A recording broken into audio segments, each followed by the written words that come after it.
तो वहाँ जाके उसका एक्सरे जब कराया तो वहाँ पे थोड़ा सा relief.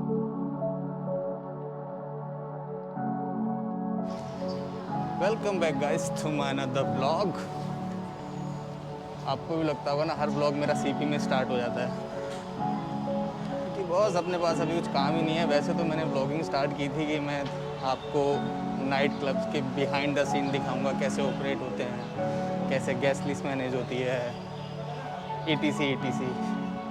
But night club close है, काम है नहीं। तो मैं वही अपनी जो डेली लाइफ है थोड़ी सी जो चलती है अभी आजकल वो चला रहा हूँ और आपको एंटरटेन कर रहा हूँ। जो लोग देखना पसंद करते हैं, घर में रह के बंद हैं जो, तो बात कुछ ऐसी है, समझ में आ जाने जैसी है।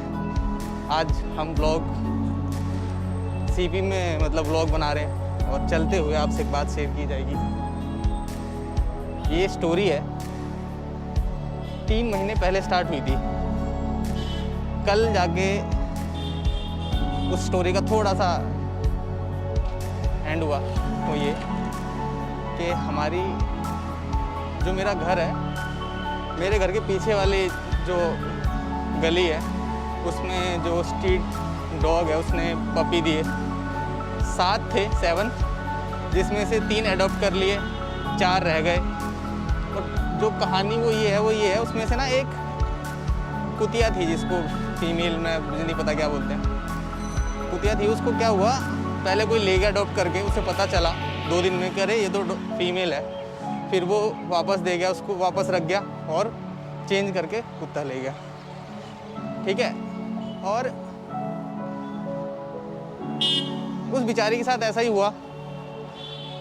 और वो इतनी स्वीट, मतलब इतनी क्यूट सी थी ना, मतलब पूरे 7 के 7 बच्चों में वो सबसे मोटी, और होती ना थोड़ी सी क्यूट सी हरकतें करने वाली, वैसी थी। तो वेडनेसडे रात को वो स्ट्रीट पे थे, कोई पाल तो रहा था नहीं उन्हें, तो वो गाड़ी में पार्किंग में किसी की गाड़ी के नीचे सो गई और उस गधे ने बिना देखे गाड़ी चला दी, बैक करी, और उसका मुंह जो होता है ना, जो मुंह होता है वो गाड़ी के टायर वाले बीच में, मतलब टायर के। तो होता क्या है ना, तो वो जो फीमेल डॉगी होती है कुतिया, वो ना गाड़ी के पीछे वाले टायर के नीचे सो रही होती है पीछे, मतलब, और वो बैक कर देता है तो उसका जो मुंह होता है गाड़ी के पीछे वाले टायर के नीचे आ जाता है। और वो मतलब जब तक चिल्लाने लग जाती तब तो गाड़ी रोक देता है, बट जब तक वो इतना डैमेज हो, मतलब गाड़ी का वेट इतना जा चुका होता था उसके मुंह पे कि मतलब वो मुश्किल था उसका बचना। तो जो गली के अंदर और मतलब जो सोसाइटी के अंदर और भी बच्चे थे, तो उसमें से जो थोड़ा ध्यान रखता था वो गया, फटाफट भाग के देखा तो उठा के लाया। जब तक वो अपने घर तक, हमारे घर तक लेके आया, तब तक तो वो दम तोड़ चुकी थी। और बड़े मज़े की बात इसमें ये है, बड़े मज़े की बात, मेरी तबीयत ख़राब है तो मेरी मम्मी ने जितने भी जिनसे, मतलब वैसे तो मैं किसी से बात ही नहीं करता, बट मेरी मम्मी ने मना कर दिया उनको कि अगर मैं पूछूं कि वो कहाँ है तो बताना मत कहाँ है वो, मतलब क्योंकि जब भी मैं घर से बाहर निकलता था तो जैसे घर पे जाता था ना, घर पे पार्क गाड़ी या बाइक पार्क करते ही मैं पूछता था, मैं क्या बच्चों ने खाना खाया क्या, मतलब दूध पी गए, तो मम्मी कहती थी हाँ पी गए। बट वो मुझे 3 दिन तक नहीं पता चली। अब जब ऐसे ही एक बार फिर मैं जब घर गया तो मैंने मम्मी से पूछा, मैं कहा वो बच्चे आए थे क्या, तो उसको प्यार से, मैं जो फीमेल डॉग थी उसको मैं ब्लैकी कहता था, मैं कहा ब्लैकी आई थी क्या। तो अचानक मेरी मम्मी के मुंह से निकल गया कि वो तो ख़त्म हो गई, ऐसे ऐसे गाड़ी का टायर चढ़ गया था उसके ऊपर। और ये 3 दिन तक मेरी मम्मी ने नहीं बताई। तो जब मेरी मम्मी ने मेरे को देखा बताने का, मैं थोड़ा सा सोचने लगा, मैंने कि यार ये क्या हो गया। तो मेरी मम्मी ने बोला कि उसका टाइम इतना ही था और वो अब चली गई, तो अब उदास मत हो, ये है वो है, लड़ाई होगी उधर। फिर अब 4 रह गए थे ना, क्योंकि 7 थे, 7 में से 3 तो अडॉप्ट कर लिया, बच गए थे 4 में से ब्लैकी चली गई, अब बच गए 3 में से एक की कोई टांग तोड़ गया, फ्रंट की, लेफ़्ट साइड की। अब उसको जब मैंने देखा तो यार मैं उससे मिलने गया, स्पेशली देखने का, पीछे अपनी पीछे वाली गली में, तो वो चल नहीं पा रहा है और लिटरली उसकी आंखों से ना आंसू आ रहे हैं, मतलब आंसू आ रहे हैं, मतलब पानी सा निकल रहा है, जो पता चल रहा है आंसू ही है। और वो ना जैसे पैर उसका कोई छूता है तो रोता है, और बड़ा शरीफ, मतलब बड़ा ही शरीफ सा है, मतलब बैठा रहेगा।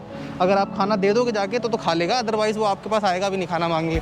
बाकी जो और हैं वो तो घर पे ना मतलब टक्कर मारते थे हमारे गेट पे आके, या चिल्लाने लगे, वो आवाज़ निकालते थे कि खाना दो, भूख सी लगी, कुछ ऐसा करते थे, इंटेंशन होती थी उनकी। तो फिर अब एक रात जब मुझे शाम को पता चला तो फिर मैं उसको डॉक्टर के पास ले नहीं जा पाया, क्योंकि 7 बज चुके थे। 7 तक तो मुझे पता नहीं कहाँ है क्या, क्योंकि आज तक तो मैं कभी किसी एनिमल हॉस्पिटल कभी गया नहीं, क्लिनिक पे गया। तो फिर मैंने गूगल वगैरह में रात को बैठ के सर्च किया, और जैसे ही सुबह हुई 9-10 बजे, संजय गांधी हॉस्पिटल है, एनिमल केयर करके एक है राजा गार्डन में, मैं उसको वहाँ लेके गया, वहाँ उसका ट्रीटमेंट कराया।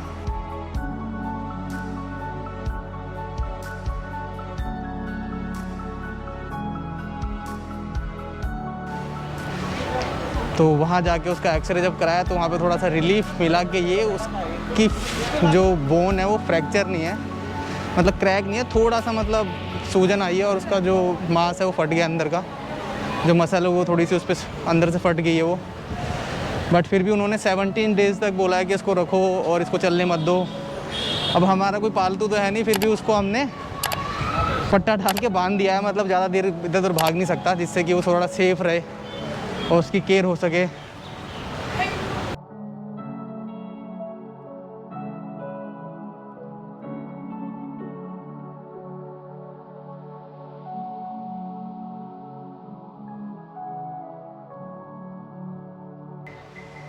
जब मैं वहाँ हॉस्पिटल में उसको लेके गया तो वहाँ मैंने ये देखा कि वहाँ इतने लोग हैं जो अपनी सोसाइटी के आसपास जो डॉग हैं, जितने भी स्ट्रीट पे रहते हैं, वो उनका इतना ध्यान रखते हैं कि वो टाइम टू टाइम उनका चेकअप कराने लेके आते हैं। और उन पर कोई पट्टा नहीं था, कार्ड बनता है, कार्ड बनवा लेते हैं वो, और वो 3 महीने तक चलता है, और उस पर वो उनका ट्रीटमेंट कराते रहते हैं, टाइम टू टाइम चेक करवाते रहते हैं कि इसको हम लास्ट टाइम लाए थे, इसको ये प्रॉब्लम थी, लास्ट टाइम उसको लेके आए थे, उसको वो प्रॉब्लम थी, ये प्रॉब्लम थी। तो यार बड़ा ये देख के ना बड़ा अच्छा लगा मुझे कि यार कुछ लोग ऐसे भी हैं जो मतलब इन बेजुबान जानवरों के लिए इतना करते हैं, जो अपना टाइम निकालते हैं यार, मतलब ऑफिस जाने से पहले उनको चेकअप कराने के जाते हैं, जिनका उनको मतलब नहीं, उनके घर की रखवाली भी नहीं करता, बस वो उनकी सोसाइटी के आसपास रहते हैं। यार बहुत अच्छा लगा मुझे देख के यार ऐसे लोगों को। उनसे मैंने बात भी की और उन्होंने बताया कि वो कब से ऐसे कर रहे हैं और कब से उनमें ऐसे चेंजेस आए।